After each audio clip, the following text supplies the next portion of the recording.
جناب زینب سلام اللہ علیہا کا صبر۔ جناب زینب رسول خدا کی نواسی اور حضرت علی اور بی بی فاطمہ زہرا کی بیٹی تھی۔ آپ بچپن سے ہی بہادر اور نیک تھیں۔ چھوٹی عمر میں ہی آپ کو اپنے والد اور والدہ سے یہ سکھایا گیا تھا کہ مشکل وقت میں صبر کرنا اور ہمیشہ اللہ پر بھروسہ رکھنا۔ وقت گزرتا گیا اور کربلا کا دن آ گیا۔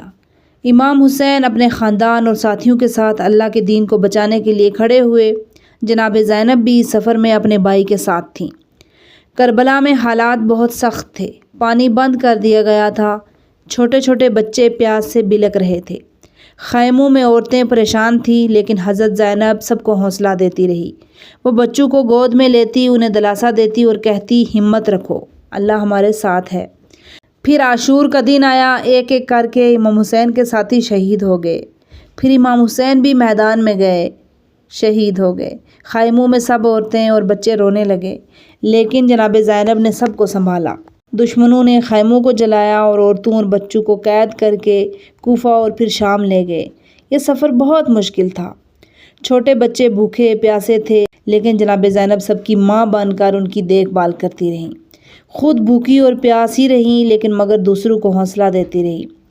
جب قیدیوں کو یزید کے دربار میں لایا گیا تو سب لوگ سوچ رہے تھے کہ اب یہ عورتیں ڈری ہوئی ہوں گی، لیکن جناب زینب بہت بہادری سے کھڑی ہوئی۔ انہوں نے اللہ کی تعریف کی اور کہا کہ میں نے کربلا میں صرف اللہ کی رضا دیکھی ہے۔ سب حیران رہ گئے۔ اتنے بڑے غم کے بعد بھی جناب زینب اتنی ہمت اور صبر کے ساتھ کھڑی ہیں۔ ان کے الفاظ نے سب کے دل بدل دیے اور کربلا کا پیام ہمیشہ کے لیے زندہ کر دیا۔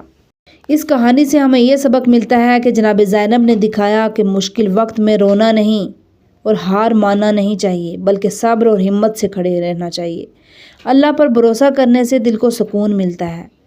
اہل بیت نے ہمیں سکھایا کہ دین کے لیے قربانی دینا سب سے بڑی سعادت ہے۔